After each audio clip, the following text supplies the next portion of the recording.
എല്ലാവർക്കും നമസ്കാരം. ഇന്ന് വെസ്റ്റ് ബംഗാളിൽ സുവേന്ദു അധികാരി ബി.ജെ.പിയുടെ മുഖ്യമന്ത്രിയായ അധികാരം ഏറ്റെടുത്തിരിക്കുന്ന വാർത്തയാണ്.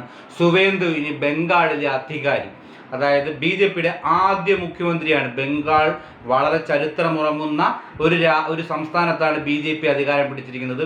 33 വർഷത്തെ CPM-ന്റെ ഭരണം അവസാനിപ്പിച്ചുകൊണ്ട് 2011 തൃണമൂൽ കോൺഗ്രസ് മമതാ ബാനർജി നേതൃത്വത്തിൽ അധികാരം ഏറ്റെടുത്തു. തൃണമൂൽ കോൺഗ്രസിന്റെ 15 വർഷത്തെ ഭരണം അവസാനിപ്പിച്ചുകൊണ്ടാണ് ബി.ജെ.പി അധികാരം പിടിച്ചിരിക്കുന്നത്. ബി.ജെ.പി വെസ്റ്റ് ബംഗാളിൽ ആദ്യമായാണ് അധികാരം പിടിച്ചത്. ബി.ജെ.പി 2011 ബി.ജെ.പി വെസ്റ്റ് ബംഗാളിൽ മത്സരിക്കുമ്പോൾ ഒരു സീറ്റ് പോലും കിട്ടാത്ത ബി.ജെ.പി 2016 ആയപ്പോൾ 3 സീറ്റ് നേടുന്നു.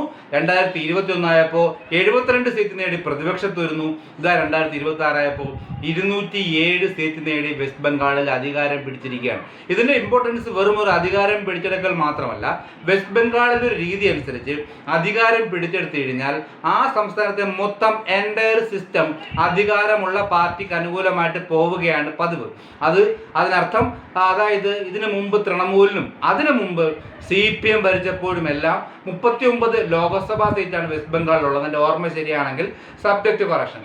അപ്പോൾ അത്രയും ലോക്സഭാ മണ്ഡലങ്ങളിൽ 35ഓളം വിജയിച്ചുകൊണ്ടാണ് CPM 2011 വരെ പോയിക്കൊണ്ടിരുന്നത്.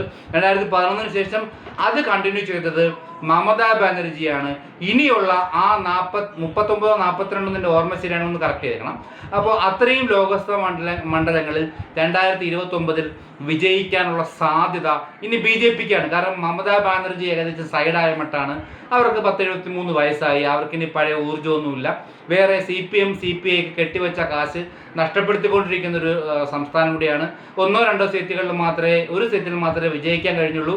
5-ൽ താഴെ സീറ്റുകളിൽ മാത്രമേ കെട്ടിവെച്ച കാശും CPM-നും CPI-ക്കും ഉൾപ്പെടെ കിട്ടിയുള്ളൂ. അതായത് ബി.ജെ.പിക്ക് 2029 ലോക്സഭയിൽ ഏറ്റവും കൂടുതൽ അംഗങ്ങളെ സംഭാവന ചെയ്യാൻ പോകുന്ന സംസ്ഥാനം ഇനി വെസ്റ്റ് ബംഗാളാണ് എന്നുള്ളതാണ് എൻ്റെ വസ്തുത. അപ്പോൾ നിങ്ങൾക്ക് എവർക്കും വീഡിയോ ഇഷ്ടമായ ലൈക്ക് ചെയ്യണം, സബ്സ്ക്രൈബ് ചെയ്യണം, ഷെയർ ചെയ്യണം.